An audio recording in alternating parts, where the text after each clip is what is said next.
All right, Shalom. Kohalo Yahweh. Bahashem Yahawashi. Bahashem Bakahakradash. Shalom and salutations and double honors to the elder apostles of Great Millstone, where I continue to learn this 100% truth from. Yahweh Shem Yahshua Barakatham. Shalom also to the speckled bird, the confused face. Shalom to the bishops, the elder bishops of Connecticut, of GMS. Shalom also to the elders and the prophets, the teachers and evangelists of Great Millstone, and also shalom to the elect.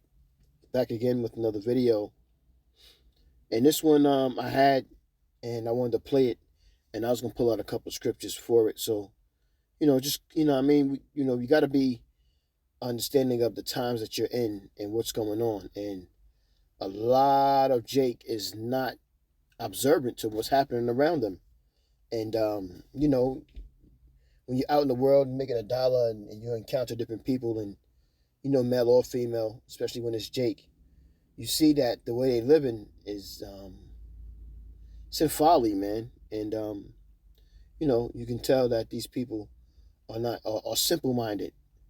How long would a simple love simplicity? So roughly paraphrasing, but let's get some let's check the video out and then I get some scriptures. The Christian community. Well, can I make this comment first? Yes. The world didn't tell anybody it was coming. Though you had myself, right, and some other folks, they were saying, "Hey, you better get ready for water," right? Yes, you did. Yes, you did. The Christian community had the information, right? And, Yeah. maybe not all the details and all the this and the other, but we had the information, and nobody did a thing. They caught them off guard. And it's not finished, right?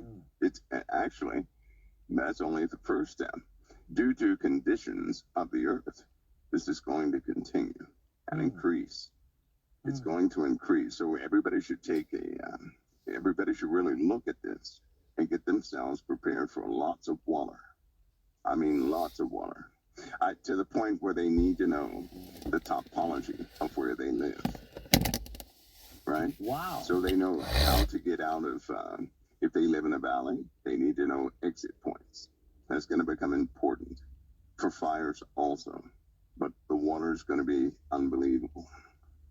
So unbelievable. This is not just rare occurrences that's going to hit here and there.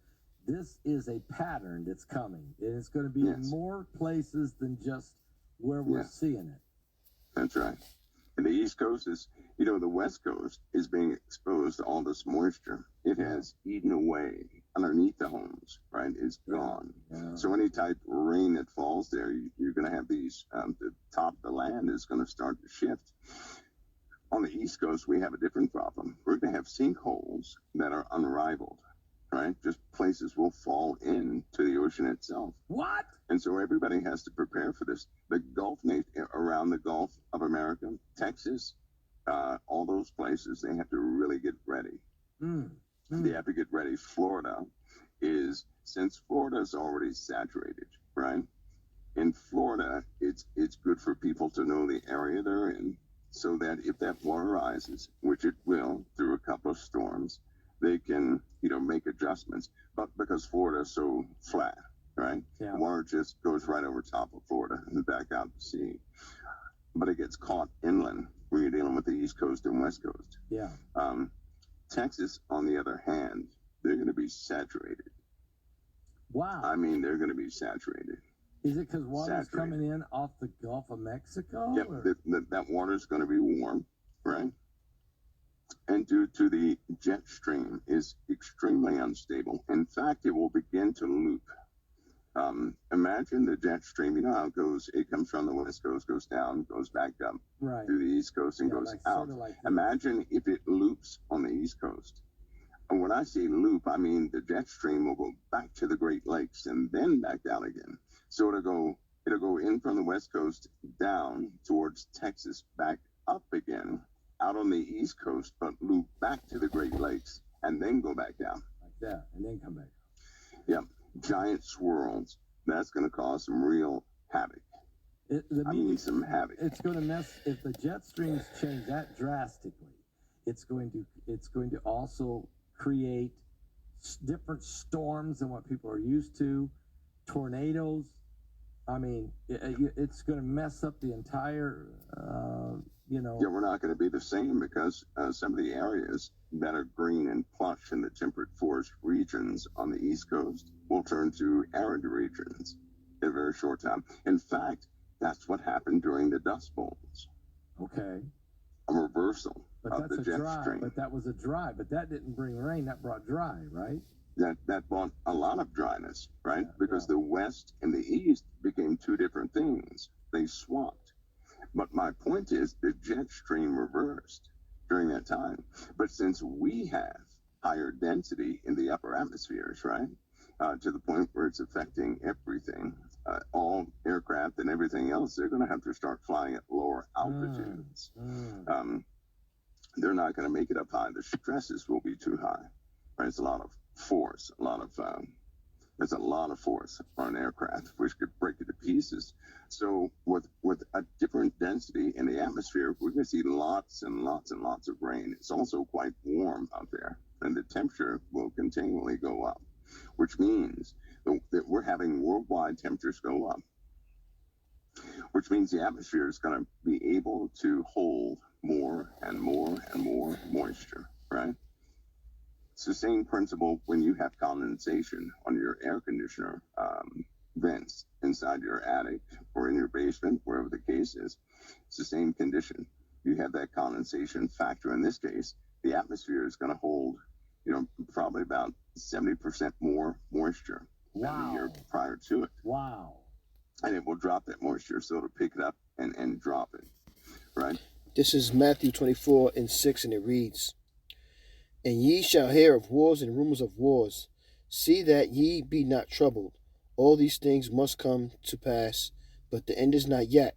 For nation shall rise against nation, and kingdom against kingdom, and there shall be famines, and pestilence, and earthquakes in diverse places." That also includes these floods.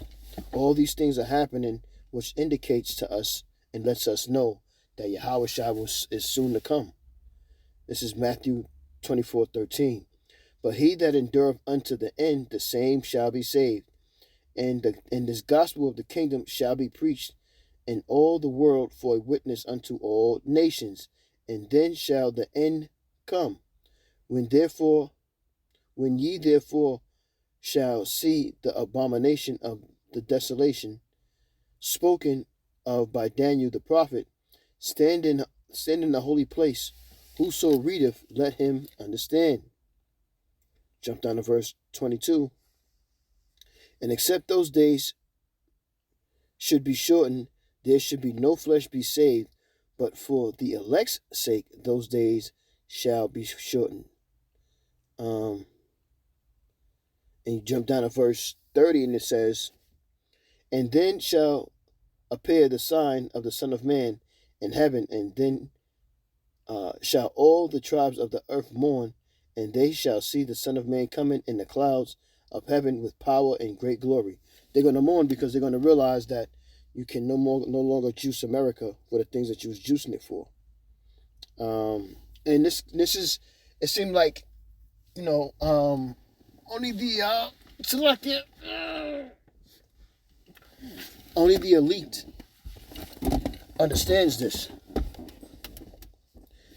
And the elect don't get it. I mean, only the elite understand this, and the elect understand this, and the regulars don't get it. They're so stuck on thinking that everything's going to work out, and it's going to bounce back, and it's not. This is a war we're getting ready to go into, and these rumors of wars are going to be real truth after a while, and America's going to lose, man. It's no, they're going to bounce. They're going to bounce back. They're going to win. None of that. So, you have to definitely be understanding of what's going on. Salakia. You definitely have to be understanding of what's going on because it's about to go down out here. This is Proverbs 1:22. "How long, ye simple ones, will ye love simplicity? And the scorners delight in their scorning. The fools hate knowledge." And this is what the deal is with our people. we have no understanding of what's really going on, and we continuously are out here doing dumb things and simple-minded things, and not reverencing that Yahweh Yahweh Shai is coming back soon, and they're about to wreak havoc. And if you're not in the right place with Yahweh Bashem Yahweh Shai, then destruction's coming to you.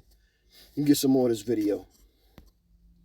We know this is coming. This has started from the sun, because the chemistry on the sun is different.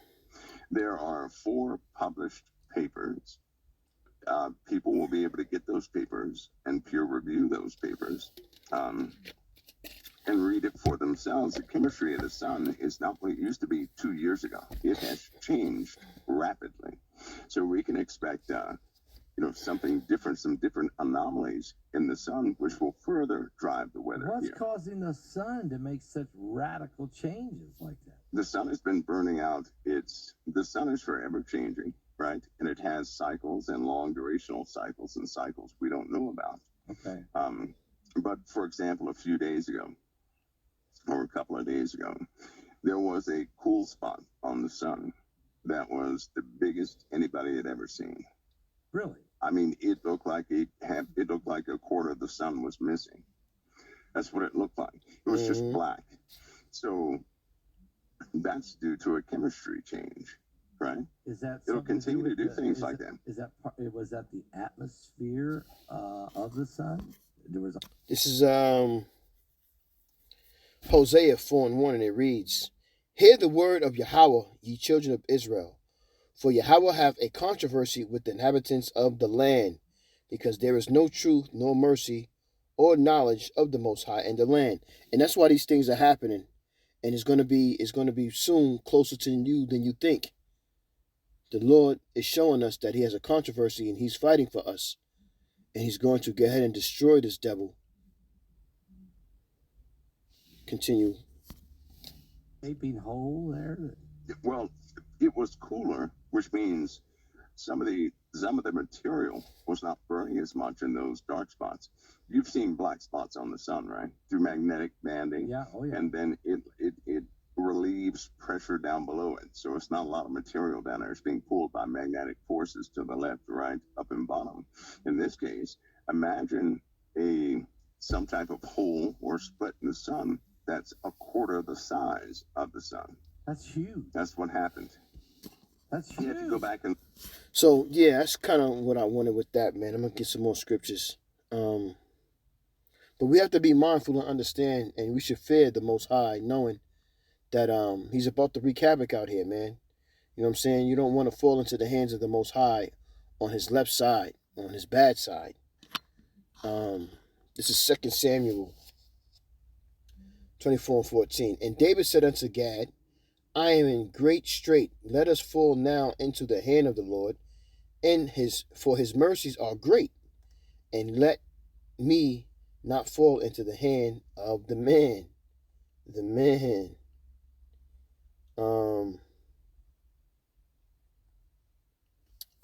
Sirach 2:18.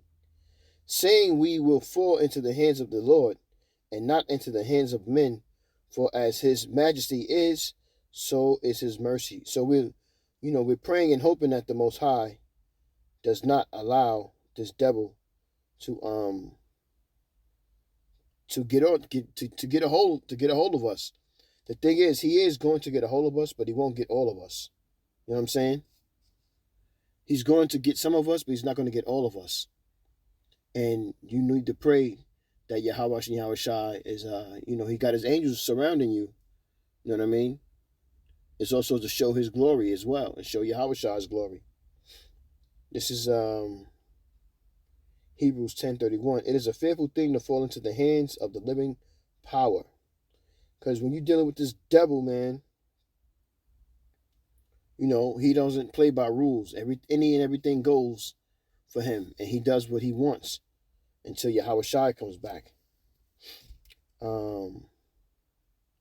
That's why you got to fear Yahweh Shai, because he controls everything.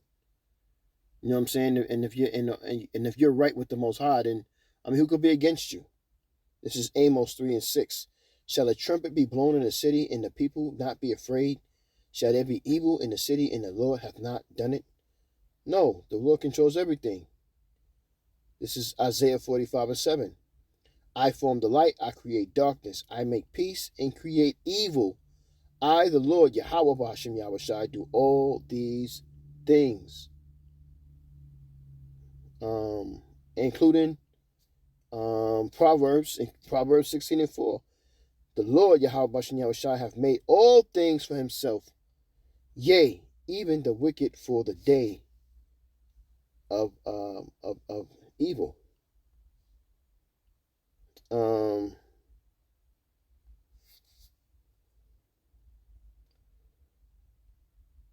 more scripture, Susanna 1:23. It is better for me to fall into your hands and not do it than to sin in the sight of the Lord, Yahweh B'Hashem Yahushai. So the time is coming where you're going to have to understand that these things that are going to happen are going to be for the benefit. But if you're on the wrong side, then you're going to catch Yahweh's judgment as well. I'm going to rock this out. You're edified with the lesson. I'm going to say, Kahalo Yahweh, B'Hashem Yahushai, B'Hashem Rakah HaKadosh. Shalom and salutations and double honors again to the elder apostles on down, and shalom to your elect. Shalom.